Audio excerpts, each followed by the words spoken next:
सावधान। आज आपण प्रिय वर्ग प्रिय वगोत आपण शेवट करणार आहोत. हम्म. शेवटच्या शेवटच्या दोन गाथा एकत्र घेणार. 11 आणि 12 नंबरची कनेक्टेड आहेत त्या, आणि धम्मपदातल्या क्रमशः 219 आणि 220 नंबरची गाथा. चिरप्पवासिं पुरिसं दूरतो सोत्थिमागतं याति मित्ता सुहज्जा च अभिनन्दति आगतं तथैव कतपुण्यमपि अस्मालोका परं पुण्यानि पटिगृह्णन्ति पियं यातीव आगतं. याचा एकत्रित अर्थ असा आहे. आपला आवाज म्यूट करा.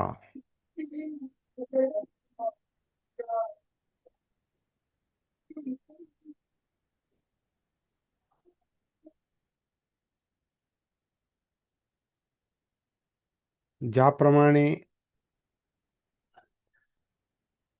चिरकाल म्हणजे नेहमीच प्रवासामध्ये असलेला, त्या इथं अनुवाद चुकीचा दिलेला आहे.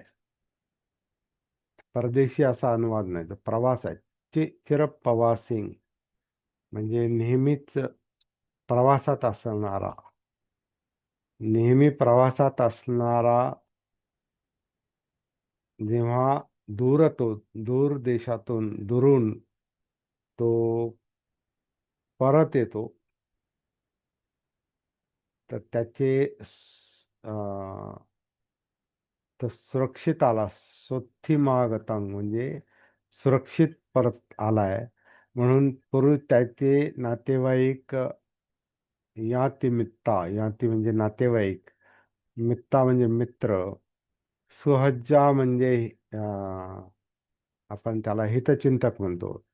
हित त्याचे हितैषी किंवा त्याचे हितचिंतक लोक त्याचं काय करतात, सुरक्षित परत आला म्हणून अभिनंदन करतात. तथैव कथपुण्यमपि, त्याचप्रमाणे, तथैव म्हणजे त्याचप्रमाणे, कथपुण्यमपि, कथपुण्यमपि म्हणजे पुण्य कर्म करणारा. कथ म्हणजे करणारा, पुण्यमपि पुण्य, सत्कर्म करणारा. जेव्हा म्हणजे सत्कर्म करण्याच्या प्रयत्नात असणारा, नेहमी सत्कर्म करण्यासाठी प्रयत्न करणारा, धडपड करणारा, जेव्हा परत लोकांमध्ये येतो, तेव्हा पुण्यानी पटिगणन्ति म्हणजे त्याचं त्याच्या सत्कर्माचं, त्याच्या पुण्याचं, त्याच्या सत्कर्माचं अशाच प्रकारे स्वागत होतं, ज्याप्रमाणे दीर्घकाळ प्रवासातून सुखरूप परत आलेल्या व्यक्तीचं, सुखरूप परत आलास म्हणून नातेवाईक, मित्र, हितचिंतक त्याचं स्वागत करतात, अभिनंदन करतात. त्याप्रमाणे सत्कर्म करणाऱ्याचं देखील त्याचं पुन्हा स्वागत होतं. त्याच्या पुण्याचं, सत्कर्माचं स्वागत केलं जातं. अशा अर्थाची ही गाथा, इंटरेस्टिंग गाथा आहे. आता ही गाथा वाचल्यानंतर मला पहिला विषय माझ्या डोक्यात आला, तो म्हणजे आपण ते जलदान आणि पुण्यानुमोदन करतो, आता हे मेल्यानंतर करतो. खरं म्हणजे एखादी व्यक्ती गेल्यानंतर त्याचं आपण पुण्यानुमोदन करतो, परंतु आता काही अशाही प्रथा आहेत की पुण्यानुमोदन ही नेहमीच करण्याची गोष्ट आहे. जो एखादं चांगलं काम करतो, सत्कर्म करतो, तर त्याचं पुण्यानुमोदन लोक करतात. त्याच्या सत्कर्माला दाद देतात. आपण त्याला दाद शब्द म्हणतो. दाद देणं, प्रतिसाद देणं, साधुकार देणं. तर अशा अर्थाची ही गाथा आहे. पुण्यानुमोदन.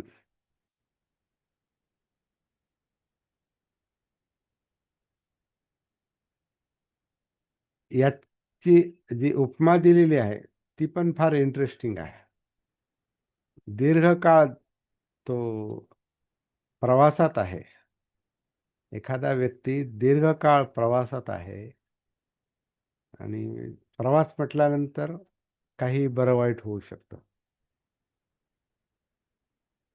प्रवास म्हटल्यानंतर तो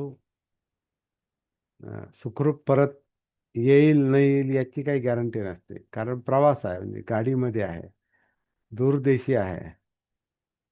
आणि चिर चिरप्रवासिंग असं म्हटलेलं आहे, म्हणजे जो सतत प्रवासातच असतो, चिरकाळ नेहमी प्रवासात असतो.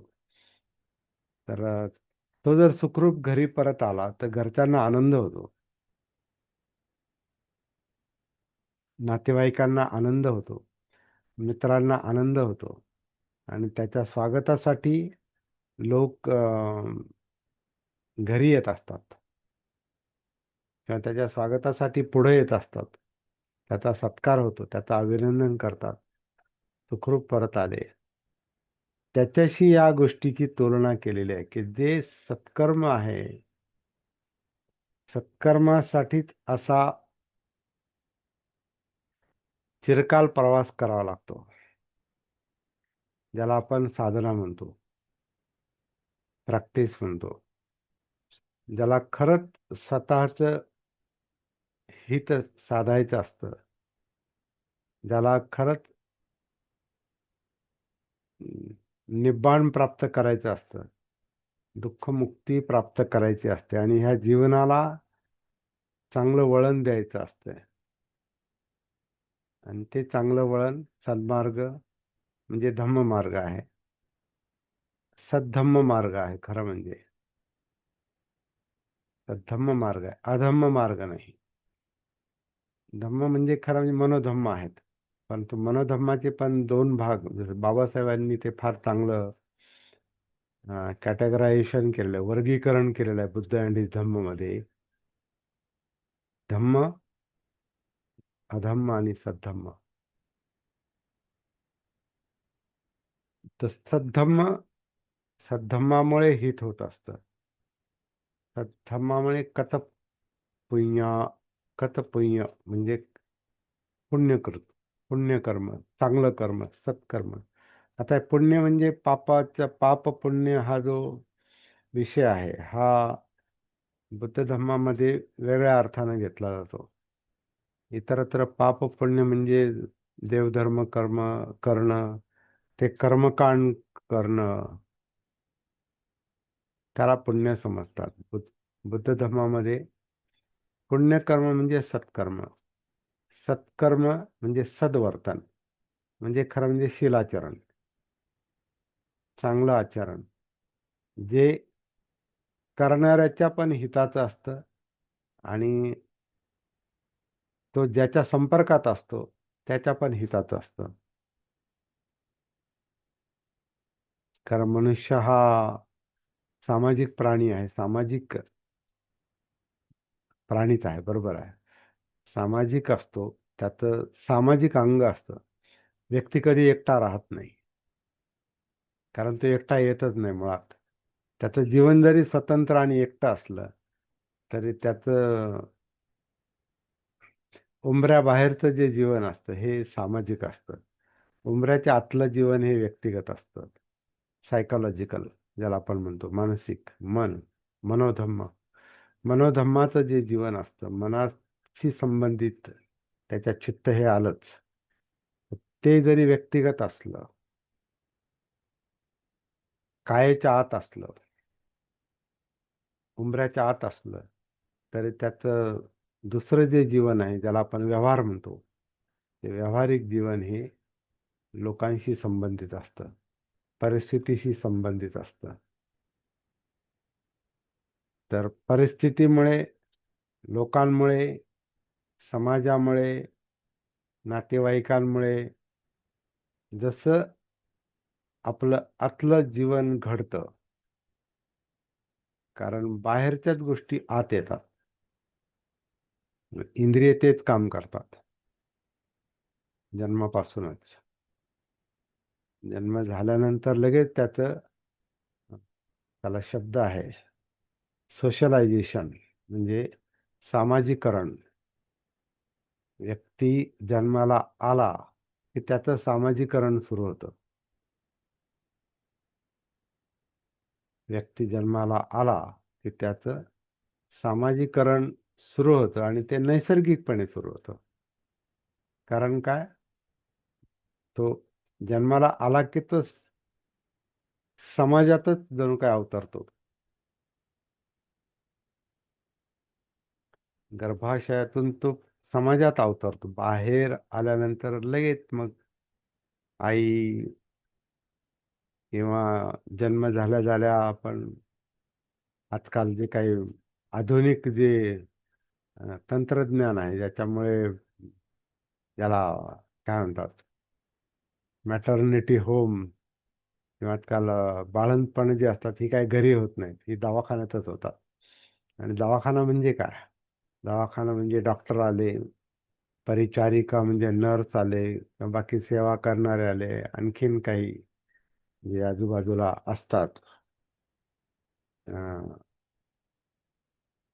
सेवक, तर ते सगळं, सगळ्यांचं जणू काय तिथे हे असतंय. त्या जन्माच्या वेळेला हातभार असतो. आणि जन्म झाल्यानंतर तर समजा, जसं आपण काल परवा चर्चा करत होतो की बाळ बाळ बाळ जन्म घेतल्याबरोबर जर श्वास घेत नसेल, त्याचं आनापान जर सुरू झालं नाही, तर मग त्याच्यावर उपचार करावा लागतो. आणि तो उपचार म्हणजे त्या त्या परिस्थितीत ते डॉक्टर काय करतील, अं, त्याला थापटतील किंवा हे करतील. आणि सहज जर श्वासोश्वास त्याचा सुरू झाला नाही, तर त्याला असं उलटं करून त्याच्या पाठीवर थोपटतात. असं पण कधी कधी करावं लागतं, जर नैसर्गिकपणे श्वास सुरू झाला नाही तर. किंवा परवा एक घटना मी जी सांगितली, टी व्हीवर पाहिली होती मी ती. टी व्हीवर किंवा फेसबुकवर, कुठं सोशल मीडियावर पाहिली होती. एक नर्स आहे ना, तिथं ते बाळ श्वासोश्वास करत नाही म्हणून ती तोंडानं त्याला ते श्वास फुंकते आणि ते मोकळा होतो श्वास. असं ते दाखवलेलं. म्हणजे सांगण्याचा मुद्दा असा आहे की आपण जेव्हा जन्म घेतो, तेव्हा आपण डायरेक्ट इतरांच्या संपर्कात जातो. आपल्याला ते माहीतही नसतं, कारण भान नाही, सती नाही. आपल्याला आपण आपल्या स्वतःच्या संपर्कात यायला फार उशिरा सुरुवात करतो. आणि नंतर आपल्याला कळायला लागतं की आपण कोण आहोत, काय आहोत. पण कधी कधी असं असतं की मरेपर्यंत माणसाला हे याचं भान नसतं, याची सती नसते की आपण कोण आहोत, आपण काय आहोत. आपण आहोत म्हणजे कशामुळं आहोत, कोणामुळं आहोत, याचं बॅकग्राऊंड काय आहे, याची पार्श्वभूमी काय आहे.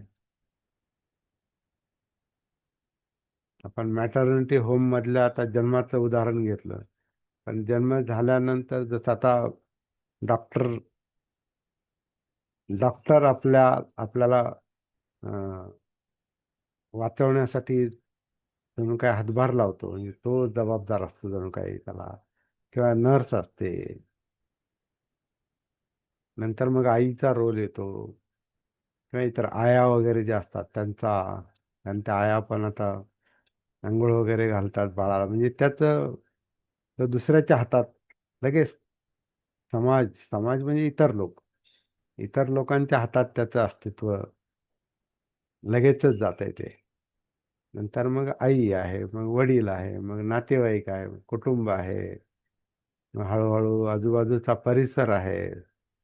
नातेवाईक तर आहेत, पण आजूबाजूचा शेजारी पाजारी आहेत. हम्म. मग ते बाळ थोडं मोठं झाल्यानंतर इतर मित्रांच्या संपर्कात येतं, मुलांच्या संपर्कात येतं. तिथं पण त्याचं सामाजिकरण सुरू होतं. इतर मुलं जसं करतात तसं हा करतो. व मुलगा असेल, मुलगी असेल. मग शाळा, आधी काय प्ले स्कूल काय म्हणतात त्याला, आधी बालवाडी, मग शाळा, प्राथमिक शाळा, मग माध्यमिक शाळा, हायस्कूल, मग कॉलेज, उच्च शिक्षण, नोकरी, नंतर नोकरी, आणि मग जे जे काय असेल तो कोणकोणतं शिक्षण घेतोय, कला, खेळ, सामाजिक समारंभ, धार्मिक समारंभ, किंवा काही सामाजिक समारंभ, राजकीय समारंभ, मंडळ, हे सगळं संस्कार करणाऱ्या ह्या गोष्टी असतात, सामाजिकरण.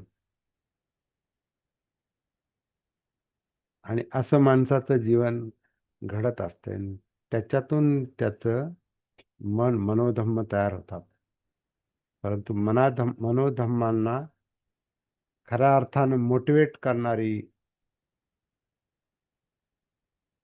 अं, प्रेरणा देणारी, चांगली किंवा वाईट प्रेरणा देणारी जी मुख्य गोष्ट असते ते म्हणजे त्याचं चित्त असतं. त्याचं चित्त कोणत्या प्रकारचं असतं, मुळात मूळ, ज्याला आपण हेरिडिटरी काय म्हणतात, त्या अनुवंशिक, काही गोष्टी अनुवंशिक आहेत, तर काही गोष्टी व्यक्तिगत आहेत. तर त्याचा जो स्वभाव तो बनतो, तो त्याच्यामध्ये अनुवंशिकतेचा पण मोठा भाग असतो, आणि त्याचा स्वतःचा पण वेगळा स्वभाव असतो. म्हणजे जन्मामध्ये तीन शक्ती काम करतात: आई, वडील आणि तो स्वतः. तीन तीन काय म्हणतात, तिन्हींचं एकत्रीकरण आहे ते. तर ते त्याचं जे चित्त असतं, ते हे बाहेरचे जे संस्कार असतात सामाजिकरणामध्ये, तर त्याच्या चित्तानुसार पण त्याला आकार मिळतो. समजा एखादा मुलगा बुजरा असेल, त्याला लोकांमध्ये मिसळायला आवडत नाही, त्याची प्रवृत्ती इंट्रॉवर्ट आहे. इंट्रॉवर्ट म्हणजे अति अंतर्मुख, किंवा ऑटिस्टिक नेचर म्हणतात त्याला. म्हणजे आत्ममग्नता. एखाद्याचा स्वभाव जर किंवा त्याची त्याची पूर्ण वाढ झालेली नाही, त्याचं काही त्याच्या मेंदूची किंवा त्याची मानसिक वाढ झाली नाही, तर त्याच्यामध्ये आत्ममग्नता हा हा विकार त्याला असू शकतो. जे आत्ममग्न असतात, जे स्वतःमध्ये अडकलेले असतात, त्यांचं चित्त तसं असतं, तर त्यांचं सामाजिकरण अं, त्याला मर्यादा पडतात. म्हणजे आई आई तर असणारच, आई तर काळजी घेईल, वडील काळजी घेतील, किंवा बाकी कोणी असतील नातेवाईक आजूबाजूला, भावंड वगैरे, तर त्याच्यात ते त्याची काळजी घेतील. पण हा जर आत्ममग्न असेल, स्वतःमध्ये गुंतलेला असेल, तर त्याचं सामाजिकरण होत नाही, व्यवस्थित व्यवस्थित होत नाही. कारण तो मिसळत नाही, मिसळू शकत नाही. म्हणजे त्याचं जे मूळ चित्त आहे, त्याचा आपण स्वभाव म्हणू शकतो. पण स्वभाव म्हणण्यापेक्षा ते चित्त आहे, जे संस्कार आणि किंवा त्याच्या विकृतीमुळे म्हणा, काही घटना घडतात या मनोविकृतीसाठी. त्या काही अनुवंशिकता पण त्याच्यामध्ये असू शकते. आणि आजकाल जे काही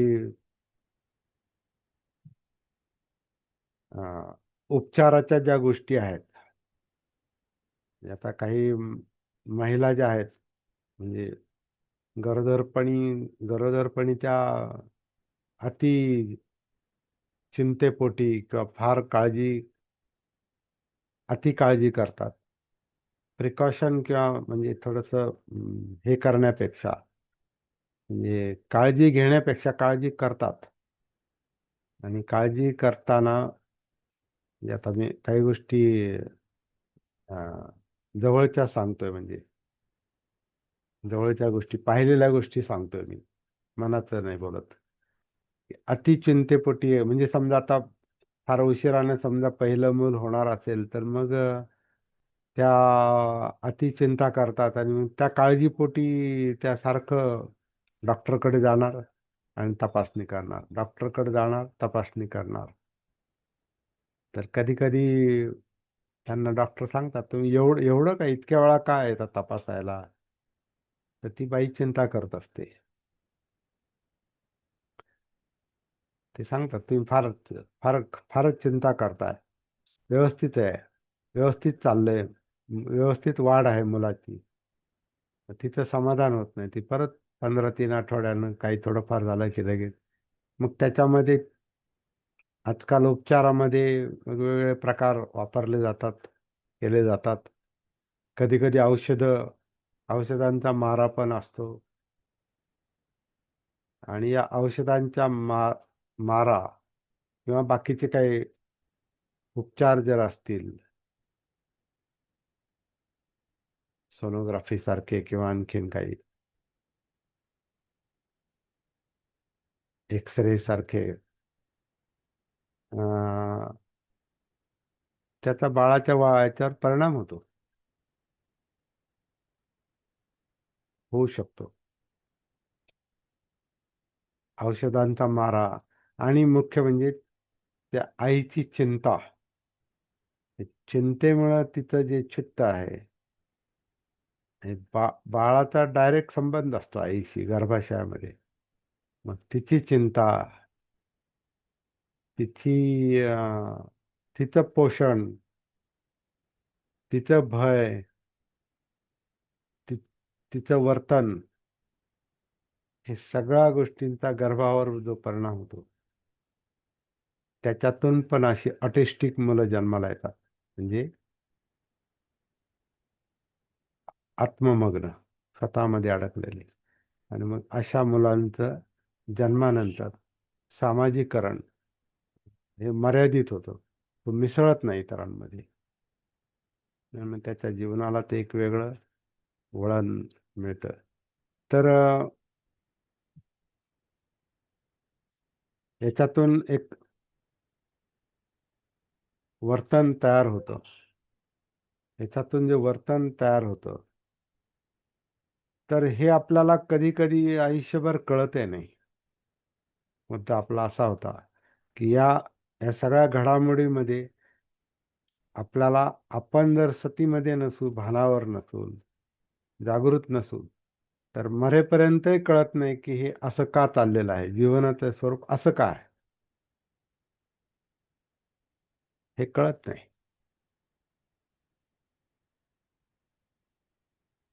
ते भानच नाही, ती समज, त्याच्यामुळे ती समज येत नाही. म्हणजे आता उदाहरणार्थ तोच मुद्दा थोडासा पुढे घेतला, तर जी मुलं आत्ममग्न असतात, ती त्यांची विकृती असते. त्यांची मेंदूची वाढ झालेली नाही, त्यामुळे ते जन्मानंतर ते नॉर्मल बिहेवियर करत नाही, म्हणजे नेहमीसारखं वर्तन ती मुलं करत नाहीत. तर मग कधी कधी आई वडील मारतात त्याला. म्हणजे त्यांना समज बघा, म्हणजे त्याला तर समज नाहीच आहे त्या मुलाला, आई वडिलांना पण ते समजत नाहीत. कारण त्यांची अपेक्षा काय की मूल चांगलं झालं पाहिजे, पण मारून ते चांगलं होणार नाही. त्याची त्याची वाढच तशी झाली. आणि पुढं त्याच्यात मग जे काही पुढे वर्तन घडेल ते सगळं मग त्रासदायक असू शकतं. आणि तिथं मारहाण करणं हे काय त्याच्यावरचा उपाय नाही. पुढचे काय त्याला उपचार असतील किंवा काय. परंतु हे सगळ्याचा संबंध कुठे येतो, हे थोडंसं आपला चर्चेचा विषय आहे. की सती नसली, भान नसली तर भान नसलं, जागृती नसली, तर मग आपल्याला कसं वागावं तेच कळत नाही. म्हणजे कसं वर्तन करावं जेव्हा समस्या येते, प्रश्न येतो तेव्हा. तर ही गोष्ट काहींना मरेपर्यंतही कळत नाही. म्हणून सती फार महत्वाची गोष्ट आहे. जागृती.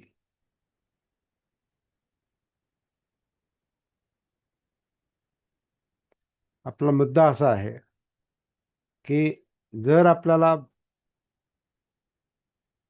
म्हणजे या गोष्टीचं महत्त्व लक्षात आलं आणि आपण सतीच्या अभ्यासाला, जागृतीला, सती साधनेला आपण स्वतःमध्ये उतरून सुरुवात केली,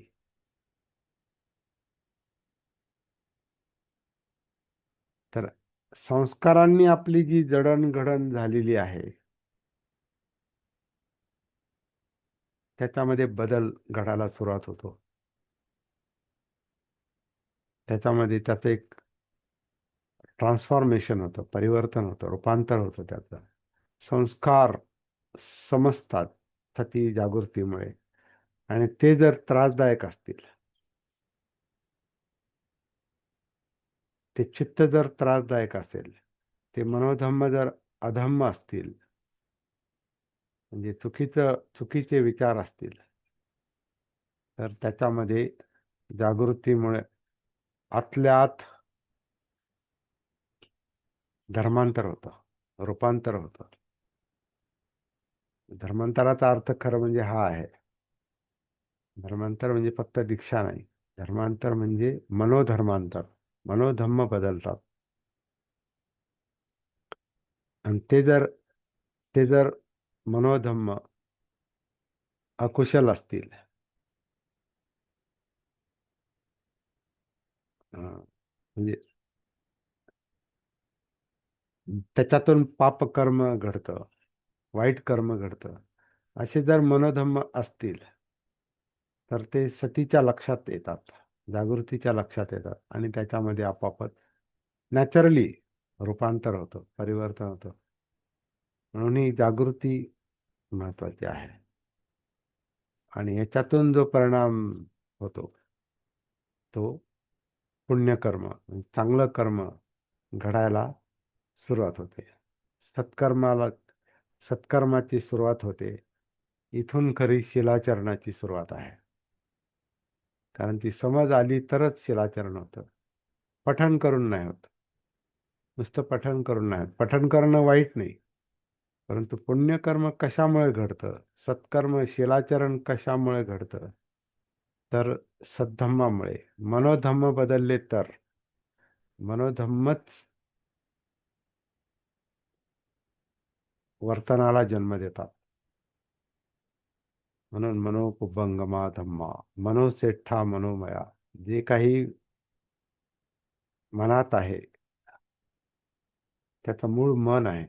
आणि मन हे मनसाचे पदुठ्ठेन, म्हणजे प्रदूषित मन. तर प्रदूषित मन म्हणजे चित्तामुळे, आणि प्रदूषित नसेल तेही चित्तामुळे. चित्तशुद्धी झाली तर मनोधम्म बदलतात, म्हणजे अधम्माचं रूपांतर सद्धम्मात होतं. असं असं ते सायकोलॉजिकल काम आहे, मानसिक काम आहे.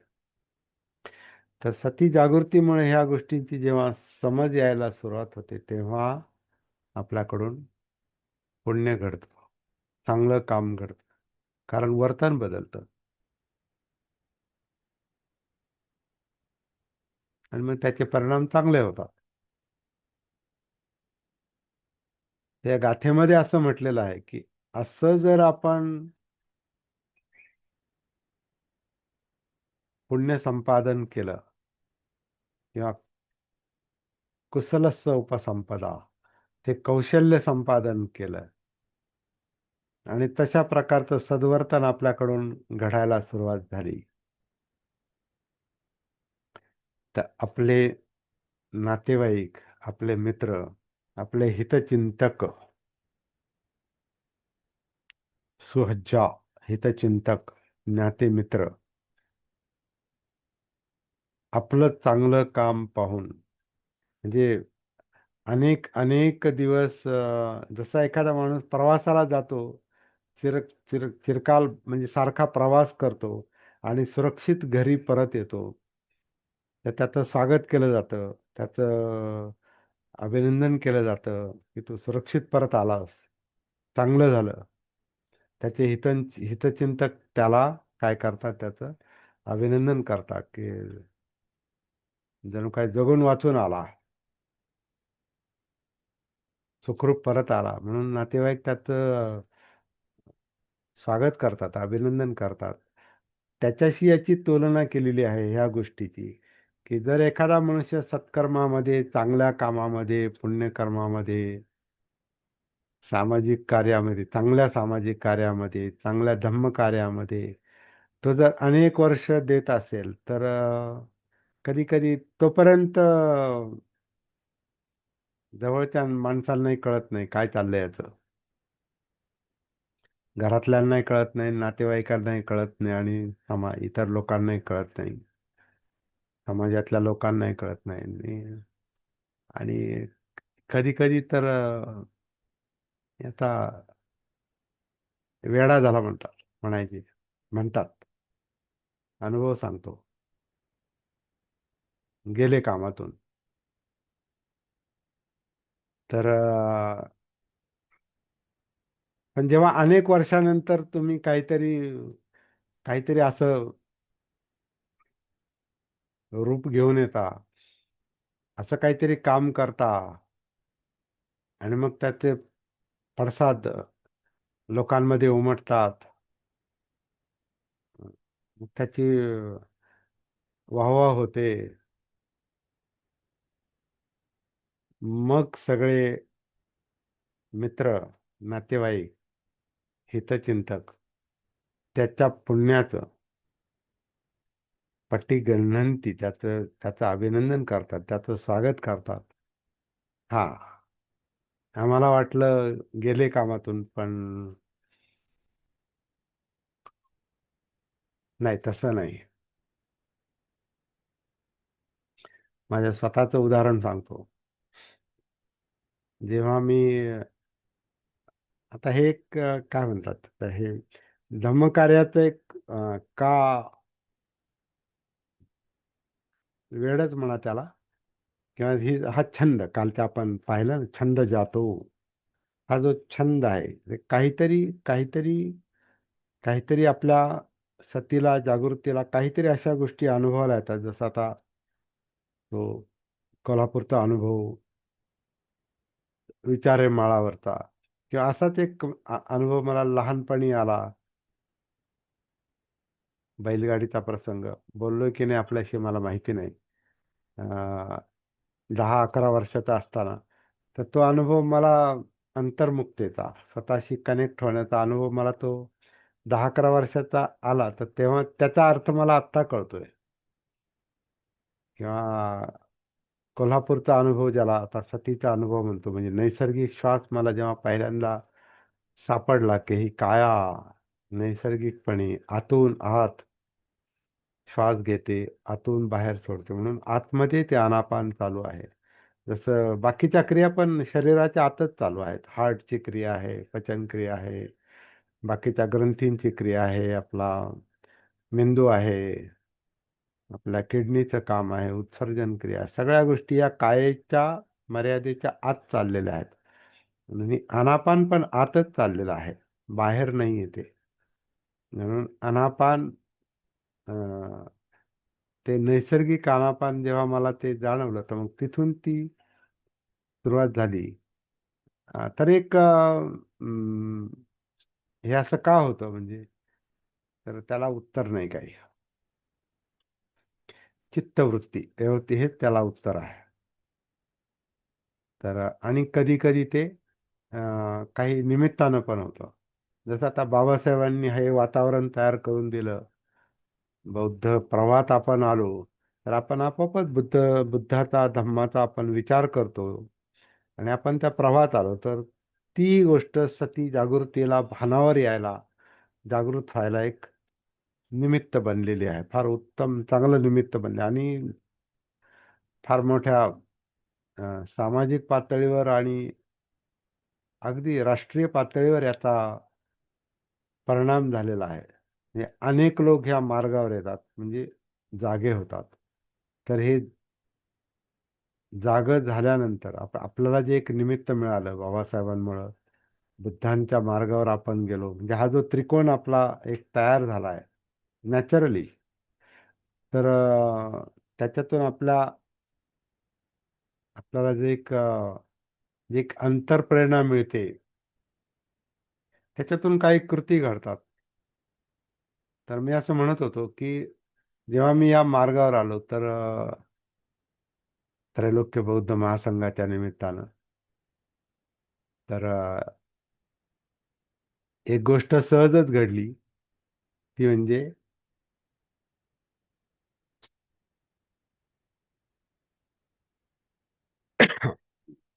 ती म्हणजे बँक सोडून दिली मी. बँकेच्या नोकरीचा राजीनामा दिला आणि त्रैलोक्य बौद्ध महासंघामध्ये मी फुल टायमर झालो. म्हणजे तिथे काही तुटपुंज्या मानधनावर काम करायला सुरुवात केली. तर ही जी घटना आहे, ह्या घटनेमध्ये सगळ्या नातेवाईकांमध्ये आणि घरात सगळं टेन्शन क्रिएट झालं. आणि एक पुढारी, म्हणजे स्थानिक पुढारी, ते म्हणाले, आता सासऱ्यानं म्हणाले माझ्या सासऱ्यानं म्हणाले, तुझा जावई वेडा झाला म्हणे. त्याला कळत नाही नोकऱ्या काय इतक्या सहज मिळतात का. पण आता ती माझी अंतरप्रेरणा होती आणि त्याचा काय मला पश्चाताप नाही, आजही पश्चाताप नाही त्याच्यामुळे जे काही मला काही गोष्टी ज्या सापडल्या. पण असं म्हणजे असं सगळ्यांनी करावं असा त्याचा अर्थ नाही. ती एक नैसर्गिक प्रेरणा होती ती. आणि तेवढा तो फोर्स होता तो. तेवढा तो आतला धक्का होता. त्याला आपण आत्ताच्या भाषेत एक ओढ, ती छंद, निर्वाणाची ओढ म्हणा, किंवा ते आपल्याला माहित नाही कशाची ओढ असते, पण ओढ असते. त्याला आपण श्रद्धा म्हणतो कधी कधी, छंद. तर ती ओढ जी असते ती तुमच्याकडून कृती करून घेते. तर ते पुढारी म्हटले, ते तुझा जावई म्हणे हे झाला, आता वेडा झाला. पण तोच पुढारी जेव्हा हे काम नावारूपाला आलं, आणि मग त्याच्यामध्ये अनेक काही चांगल्या गोष्टी माझ्याकडून घडल्या, प्रचारात, धम्मप्रचाराच्या निमित्ताने. मग समाजामध्ये एक त्यावेळेला स्थान तयार झालं, त्रैलोक्यात असताना सुद्धा. त्याच्यात मी तिथं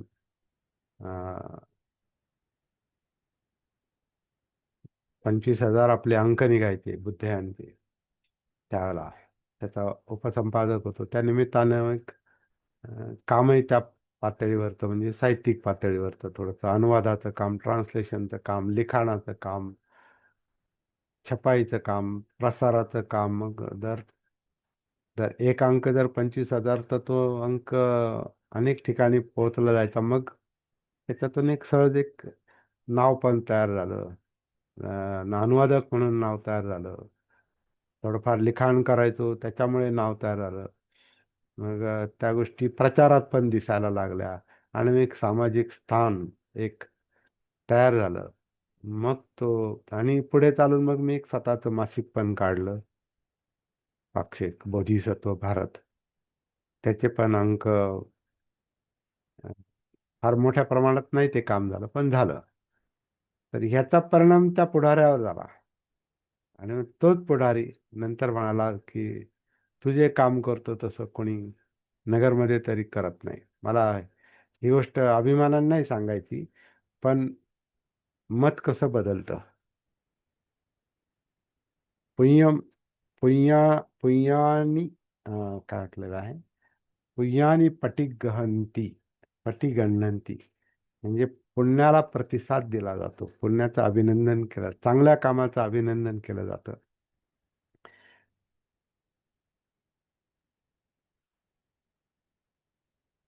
तोपर्यंत दूरवर प्रवासाला गेलेल्या एखाद्या माणसासारखी गत असते की ते गेले कामातून, आता ते काय माहित आता जगून वाचून येतील का नाही, लांबच्या प्रवासाला गेलाय, कायमच भटकत असतो, फिरत असतो, माहित नाही आता येईल का नाही. पण आला समजा तो माणूस, तर त्याचं स्वागत केलं जातं. तसं धम्मकार्यामध्ये किंवा कोणत्याही सामाजिक कार्यामध्ये अं, सुरुवातीला दोष जास्त पत्करावे लागतात, दोष जास्त दिला जातो. अं, लोकांचा दोष नसतो तो, लोकांना माहित नसतं त्यातलं मर्म, त्यातलं गूढ, काही असं का होतंय. बाबासाहेबांना पण घरातूनच थोरला भाऊच त्यांना नावं ठेवायचा. थोरला भाऊ त्यांना त्यांना जणू काही सुरुवातीला विरोध करायचा, घरात बघ काय चाललंय ते, समाज समाज करतो. थोरला भाऊच बाबासाहेबांना नव्हता मान देत, नंतर द्यायला लागला. अभिमान अभिमानाने सांगायला लागला, पण सुरुवातीला नाही. ते असं होतं. अं, काही मुद्दाम काही व्यावहारिक मुद्दे किंवा काय म्हणतात अनुभवातले मुद्दे बोलले म्हणजे मग ते विषय चांगला समजू शकतो, आपल्याला लक्षात येतो. म्हणून ही सगळे उदाहरणं देतो. याच्यामध्ये म्हणजे आपण काहीतरी फार वेगळा तीर मारलाय किंवा काहीतरी इतरांपेक्षा वेगळं केलं, असं असं काही नाही. ते त्या अंतरप्रेरणा आहेत त्या. पण याचं जे मुख्य कारण आहे, ती सती आहे, जागृती आहे.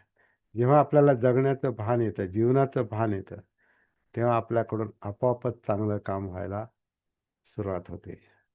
आणि ते दाखवण्यासाठी नाही, मिरवण्यासाठी नाही, ते आपल्या जीवनाला योग्य वळण आणि आकार देण्यासाठी आहे, हित करण्यासाठी आहे, निभावण्यासाठी आहे. आणि ते पाहून इतर प्रिय नातेवाईक, हितचिंतक अं, चांगलं म्हणतात त्याला. अशा प्रकारची ही गाथा आहे. तिथं आपण प्रिय वग्गो अभ्यास म्हणून समाप्त केलेला आहे. एक गोष्ट मला सकाळी लक्षात आली, जेवढी फक्त बोलून टाकतो आणि मग पुढची चर्चा आपण करूया. धम्मपदाचा आपण जो अभ्यास करतो, हा खरं म्हणजे मनोधम्मांचा अभ्यास करतो. धम्म पद म्हटलेलं आहे. तर पद म्हणजे गाथा, असाही त्याचा अर्थ आहे. गाथा पद, ज्याला आपण कविता किंवा गाण्याच्या भाषेत आपण त्याला कडवं म्हणतो. कडवं, ध्रुपद आणि पहिला अंतरा आणि मग काय स्थायी आणि अंतरा, बरोबर आहे. माघाडीची आधी आधी पहिले ध्रुपद असतं आणि मग पुढे अंतर असतं, म्हणजे स्थायी आणि अंतरा असं असतं. तसं पद बरोबर आहे. आहे. बरोबर आहे. हां. तर पद असतं. पद म्हणजे एक काव्यरचना. आता एक धम्मपद एक काव्यरचनाच आहे ती. म्हणून त्याच्यामध्ये गेयता आहे. गेयता म्हणजे तुम्ही त्याचं सुरेल पठण करू शकता. तो एक गाऊ माझा शकता. हां, करू शकता. आता तो एक माझा छंद राहिला. म्हणून धम्मपदाचं पठण काही वर्षांपूर्वीच लखनौला असताना, लखनौला जाऊन त्याचं स्टुडिओ रेकॉर्डिंग आपण करू शकलो. आणि तो माझा अगदी शाळेपासूनचाच तो एक छंदच होता मला, पठण करायचा, पाली पठण करायचा. कारण तो शाळेमध्ये विषय होता मला तो, 8वी 9वी 10वीला. 11वीला मला तो विषय सोडावा लागला. मोठी चूक झाली ती. पण त्याला काही समज नव्हती आणि प्रेशर पण होता. पण तेव्हापासूनच मला तो छंद आहे. त्या छंदामुळे मग हे पठण हे लखनौला जे झालं, तर त्याच्यामुळे एक खूप मोठा फायदा झाला. लोकांना पण झाला. कारण लाखो लोक अक्षरशः ऐकतायत ते, बरं का. म्हणजे मला बाहेरून लोक सांगतात. तुम्ही जर युट्यूबवर गेले आणि टाईप केलं भास्कर साळवे कमलवीर किंवा भास्कर साळवे धम्मपद असं जर तुम्ही टाईप केलं तर त्याच्यामध्ये तुम्हाला ते धम्म ऑडिओ आहे, ते म्हणजे व्हिडिओ नाही, तो ऑडिओ आहे. पण काही लोकांनी त्याचं ऑडिओमध्ये रूपांतर केलेलं आहे. तर त्याला काही चित्र वगैरे टाकून तर लाखो लोक अक्षरशः पाहतात. तर ते जे धम्मपद आहे त्याचं पाली पठण मी केलंय आणि हिंदी वाचन जे आहे ते राजेश चंद्रा प्रोफेसर लखनौचे त्यांनी केलेलं आहे आणि त्यांच्या पुढाकारानंच ते झालं. त्याच्यात मी 100% समाधानी नाही, हे मी मागे पण बोललेलो आहे. त्याचं कारण आहे की त्याची जी प्रस्तावना लिहिली त्याच्यामध्ये अनेक लोकांचं नाव राजेश चंद्रांनी त्याच्यामध्ये टाकलं, पण बाबासाहेबांचं टाकलं नाही. ते प्रकाशित झाल्यावर मला ते कळालं. तर मी त्याच्याशी फारसा समाधानी नाही. ते पाहिजे होतं. त्याचं जेव्हा प्रकाशन अ, त्या सीडीचं 5,000 सीडी त्यावेळेला काढल्या. तर त्याचं प्रकाशन सारनाथमध्ये जेव्हा झालं, सारनाथमध्ये त्यांनी ती सीडी लावली सुरुवातीला. तर ती प्रस्तावना जेव्हा त्याचं वाचन चालू होतं, तर त्याच्यामध्ये बाबासाहेबांचं कुठंच नाव आलं नाही. तर पाठीमागे बसलेल्या एकाने माझ्या पाठीवर असं थाप टाकली आणि म्हणाला, "क्यों साहब आपको लगता नहीं क्या बाबा साहब ने धम्म के लिए कुछ किया है?" मैंने कहा, "जरूर किया है." तो बाबा साहब का नाम इसमें नहीं है. तर मला थोडंसं लाजल्यासारखं झालं तिथं. परंतु ती सीडी प्रकाशित झाली होती. 5,000 सीडी त्याच्या तयार झाल्या. पण त्यानंतर मग ती चूक लक्षात येऊन किंवा त्याच्यावर माझं नियंत्रण नव्हतं. मी फक्त ते पठणाचं काम केलं. बाकी सगळं प्रकाशनाचं काम किंवा त्याला काय म्हणतात स्पॉन्सरशिप शोधण्याचं काम वगैरे ते राजेश चंद्रांनीच केलं. परंतु त्याचं जे अंतिम रूप आहे, ते जेव्हा मी ते ऐकलं मी ते, मला थोडंसं वाईट वाटलं. तर ती चूक अजूनही सुधारण्याची आपल्याला संधी आहे. तर धम्मपद जे आहे, तर ते पद आहे. त्याच्यामध्ये काव्य आहे, त्याच्यामध्ये गेयता आहे, म्हणजे गाणं, त्याच्यामध्ये सुरेलता आहे. म्हणून त्याचं पठण होऊ शकतं. धम्मपद. पण धम्मपदाचा दुसरा अर्थ जे आहे, पद म्हणजे चरण आहे, टप्पे आहेत. तर जेव्हा आपण धम्मपदाचा अभ्यास करतो, तेव्हा आपण फक्त गाथांचा अभ्यास करत नाही. आपण त्यातल्या पदांचा, त्याच्या चरण, त्याचे टप्पे आहेत, टप्पे समजू किंवा त्याच्यात ते मनोधम्म आहेत. धम्म म्हणजे मनोधम्म आहेत. आणि ह्याच्यामध्ये जे जे काही शब्द येतात ना, ते मनाशी संबंधितच आहेत. प्रत्येक शब्द, कारण शब्दच मुळात मनातून निर्माण होतात. म्हणून त्याला मनोधम्म पण म्हटलेलं आहे, विचार. त्या मनोधम्मात अधम्म सद्धम्म दोन्ही आहेत. तो तर आपण विषय नेहमी घेतोच. परंतु धम्म म्हणजे मनातल्या गोष्टी. मनात, तर जेव्हा आपण धम्मपदाचा अभ्यास करतो, त्याच्यावर चिंतन करतो, तेव्हा मनात काय असतं त्याचा आपण अभ्यास करतो. आणि हा अभ्यास हा आपल्या व्यक्तिगत पातळीवर स्वतःमध्ये चालला पाहिजे तो. म्हणजे स्वतः मनोधम्मांपर्यंत आपल्याला पोहोचता आलं पाहिजे. आणि त्याचा मार्ग सतीपट्टाण आहे. म्हणून आपण श्वासाच्या निमित्ताने कायेमध्ये उतरतो. कायेतल्या जाणीवा, जिवंतपणा, जाणीवा, वेदना, सुखदुःख, त्याचं कारण चित्त जे विचलित करतं, चेतवतं, ते चित्त. आणि त्याच्यानुसार विचार पण पेटतात, विचार पण विकृत होतात. मनोधम्म विकृत होतात तेव्हा ते अधम्म बनतात. मनोधम्म जेव्हा सुधारतात, म्हणजे म्हणजे चित्तशुद्धीमुळे, चित्तशुद्धीमुळे जेव्हा मनोधम्माचं रूपांतर होतं, अधम्माचं रूपांतर जणू काही सद्धम्मामध्ये होतं, तर मग सद्वर्तनाला सुरुवात होते. म्हणजे शिलाचरणाला सुरुवात होते. आणि मग त्याचं जे काही सुखदायक रूप आहे, म्हणजे हित, कल्याण, ते आपल्याला निब्बाणाकडे नेतं. तर धम्मपदाचा अभ्यास हा गंभीर अभ्यास आहे. धम्मपदाचाच नाही, धम्माचा कोणताही अभ्यास घ्या, कारण तो मनाशी संबंधित आहे. आणि मन हा बुद्ध धम्माचा केंद्रबिंदू आहेच आहे, आपल्या जीवनाचा पण केंद्रबिंदू आहे. कारण आपल्या जीवनाला मन हेच आपल्या जीवनाला चांगली दिशा देऊ शकतं, वाईट दिशा देऊ शकतं. म्हणून मनोपुब्बंगमा धम्मा मनोसेठ्ठा मनोमया असं म्हटलेलं आहे. पहिल्याच ज्या काही अं, 2 गाथा आहेत, त्याच्यामध्ये या 2 ओळी एकसारख्या आहेत. मनोपुब्बंगमा धम्मा मनोसेठ्ठा मनोमया. मग पुढे मनसाचे पदुठ्ठेन भासती वा करोती वा ततो न दुःखमन्वेती चक्कं व वहतो पदं. मनातल्या मनोधम्मात मन मुख्य असतं. आणि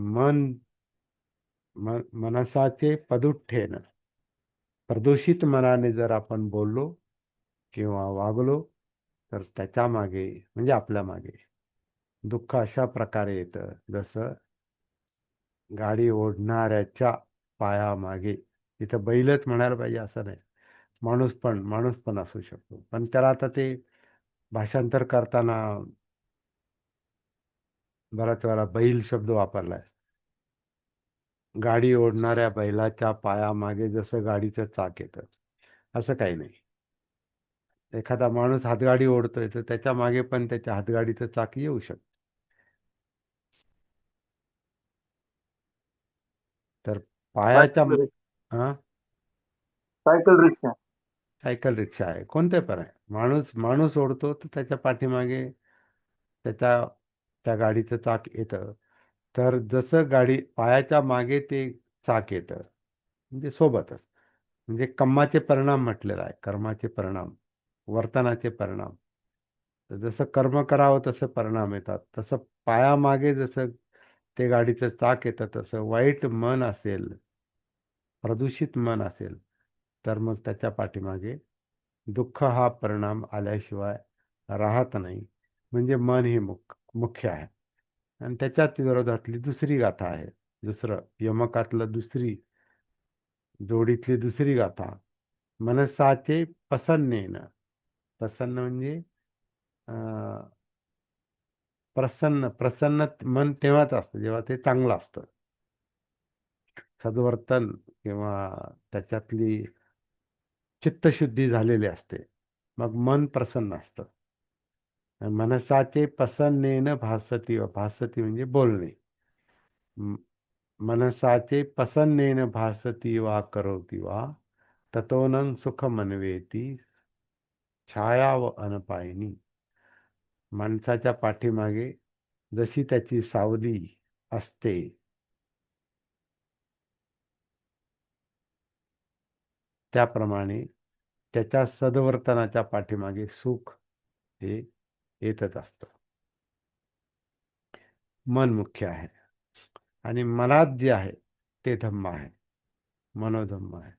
आणि आपण धम्मपदाचा जेव्हा अभ्यास करतो, तेव्हा त्याच गोष्टींचा अभ्यास करतो. मग त्याचं काव्यमय रूपांतर, त्याच्या उपमा वगैरे ज्या आहेत, या तो विषय समजावून सांगण्यासाठी आलेले आहेत. परंतु मुख्य गोष्ट जी आहे ती मनोधम्माची आहे. आणि हा प्रॅक्टिकल विषय आहे, हा फक्त अभ्यासाचा विषय नाही. गाथा समजून घ्यायच्या आणि शब्द समजून घ्यायचे एवढा त्याचा अर्थ नाही. आपल्या जीवनामध्ये आपल्याला परमोच्च सुखाचा, निर्वाण सुखाचा, निब्बाण सुखाचा, बुद्धत्वाचा अनुभव आला पाहिजे. कारण आपली धडपड, प्रत्येक प्राणीमात्राची धडपड ही दुःखमुक्तीसाठी चाललेली आहे. आणि आपल्यालाही संधी आहे. तर या संधीचा आपण उपयोग करून घेतोय धम्मपदाच्या अभ्यासाच्या आधारे. जय भीम. बोला. तुम्ही नोकरीला होता बँकेत. नंतर तुम्हाला धमाची गोडी लागली. नंतर तुम्ही नोकरी सोडली. त्यावेळी तुमच्या कुटुंबातल्या लोकांनी तुम्हाला अक्षरशः वेळेत काढलं. हे पण तितकं सत्य आहे आणि पण वास्तव आहे. पण त्याचं तुम्हाला दुःख मला झालं असं मला वाटत नाही त्याचं. नाही, मला दुःख त्याचा पश्चाताप नाही मला. कारण त्याच्यामुळे जे मिळालंय ते फार मोठं आहे. ते फार मोठं आहे, त्याची किंमत करता येत नाही. जीवनाचं आणि मग मी सार्थक ज्याला आपण म्हणतो ना, जीवनाचं सार्थक झालं.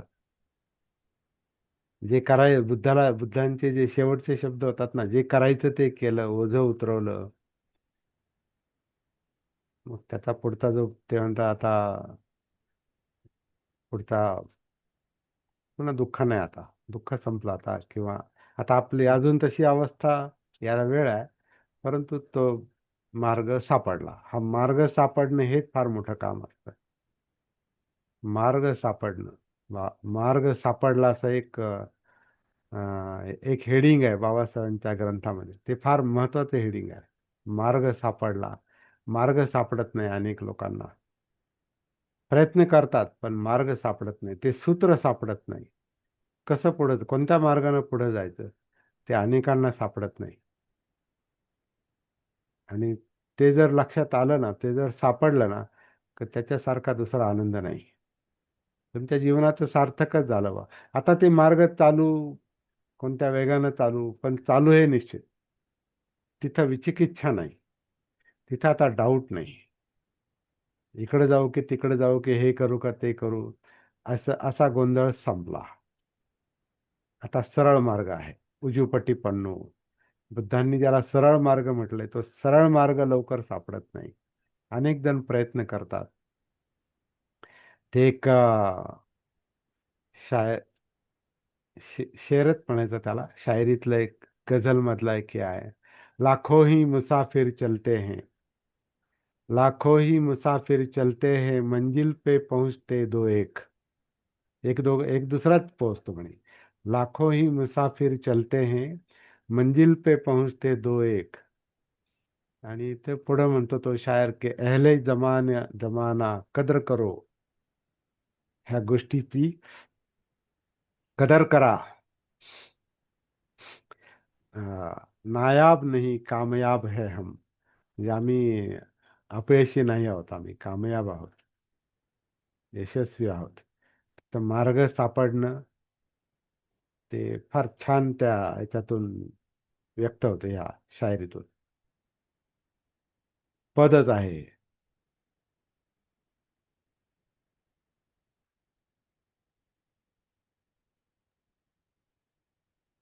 ऐका तुम्ही ते. आजच्या लेक्चरमध्ये हा.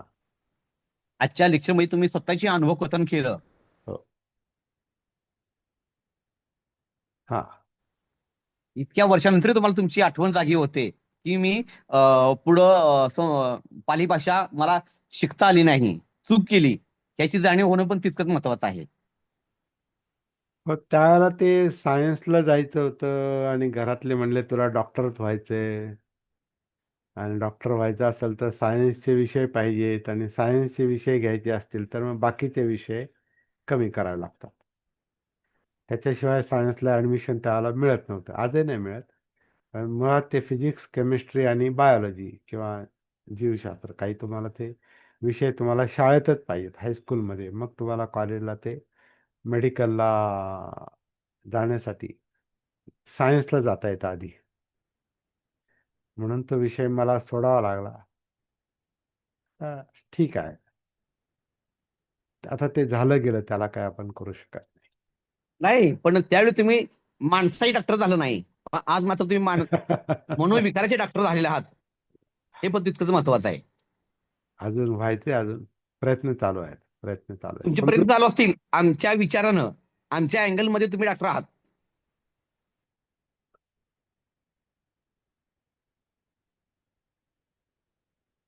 मी अनुभव जास्त बोलतो. डॉक्टरला तरी पेशंट म्हणून स्वतःचा अनुभव नसतो. बुद्धांचं काम त्याच्याही पुढचं आहे. किंवा शिक्षक पण नाही. शिक्षक हा अभ्यास करून बोलतो.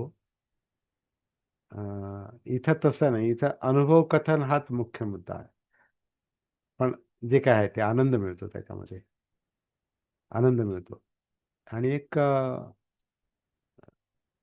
काय म्हणतात, कर्तव्याचं पण एक समाधान असतं. आपण आपल्या जीवनाप्रती पण कर्तव्य निभावतो. आपण सामाजिक पातळीवर आपण कर्तव्य निभावतो. बाबासाहेबांचं काम करतो म्हणून पण कर्तव्य निभावतो. बुद्धाचं काम करतो हे तर फार मोठं कर्तव्य आहे. त्याच्यामुळं कुठली अपराधाची भावना नाही. आ- आनंद मिळतो म्हणजे दुःखमुक्तीच्या जवळ तुम्ही पार केले आहात. नाही नाही, फार अजून अजून बरंच काम आहे. नाही नाही, पण आ- आनंद मिळतो म्हणजे आनंद मिळतो. दुःखातून मुक्त झाल्याशिवाय आनंद मिळू शकत नाही ना. पण ते परमानंद परम सुख ज्याला म्हणतात ना, निब्बाणं परमं सुखं, अजून खूप कामं आहेत फार. कारण आत्ताशी ते उतरतो मी, त्याच्यात उतरायला शिकलोय, मार्ग सापडला एवढंच मी म्हणतोय. पण काया वेदना चित्त मनोधम्म हा जो मार्ग आहे सतीपट्टणाचा, हा वाटतो तितका सोपा नाही. म्हणजे आनापानसती एक वेळ सोपी आहे, नैसर्गिक आनापानसती. कायेत उतरणं पण सोपं आहे, जाणीवा पण जाणवतात. पण जितकं तुम्ही पुढे जाता तितका म्हणजे काय म्हणतात, जाळं आहे, ते समुद्र आहे, जंगल आहे. जंगल आहे ते, समुद्र आहे, कारण त्याला सीमा नाही. पण चित्त, आता आपण मगाशी बोलता बोलता लहान मुलाचं उदाहरण घेतलं की त्याचं स्वतःच जे आहे चित्त, आई वडील आणि तो, किंवा ती मुलगी कोण असेल ते, तर हे हे हा आपला पुढचा विषय आहे, फार खोलातला विषय आहे. तर तो अजून सापडायचा आहे. सध्या आहे ते जीवन जे आपल्याला वरवरचं दिसतंय ते चालू आहे, पाहणं, अनुभवणं. अजून फार काम आहे.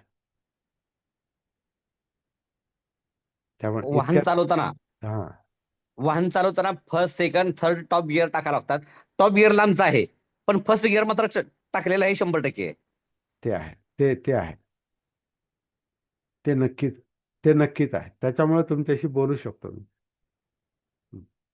मी माझीच गाडी चालू नाही तर मी काय शिकवू शकतो, मग सांगू शकतो.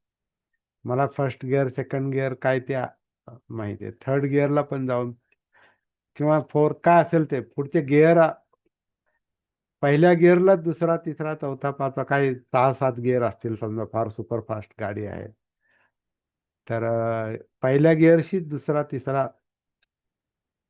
गिअर जोडलेला असतो, तिसरा चौथा पाचवा काय असेल तो. म्हणजे त्यालाच मग श्रोतापन्न, सकृतागामी, अनागामी, आरत असं म्हटलेलं आहे. हे गिअरच आहेत एक प्रकारचे. तर पहिला गिअर जो आहे तो महत्वाचा आहे. पहिला गिअर श्रोतापन्नचा म्हणू शकतो आपण, काय हरकत नाही त्याला. पण आत बाहेर पण असतं, उंबऱ्याच्या आत बाहेर पण चालतं. कारण प्रत्येकाचे अठ्ठपुरीस पुद्गलामध्ये 2-2 जोड्या आहेत ना, 2-2 लोकांच्या जोड्या. तर ते एक आत एक बाहेर असं आहे. एक मार्गावर एक पोहोचलेला सकृतागामी, मार्गस्थ फलस्थ, अना स्वतापन्न मार्गस्थ फलस्थ, सकृतागामी मार्गस्थ फलस्थ, अनागामी मार्गस्थ फलस्थ, अरहतपद मार्गस्थ आणि फलस्थ. म्हणजे मार्गावर आणि पोहोचलेला, मार्गावर आणि पोहोचला, असे ते टप्पे आहेत. म्हणून ते अठ्ठपुरीचं पुद्गला, 8 लोकांच्या 4 जोड्या.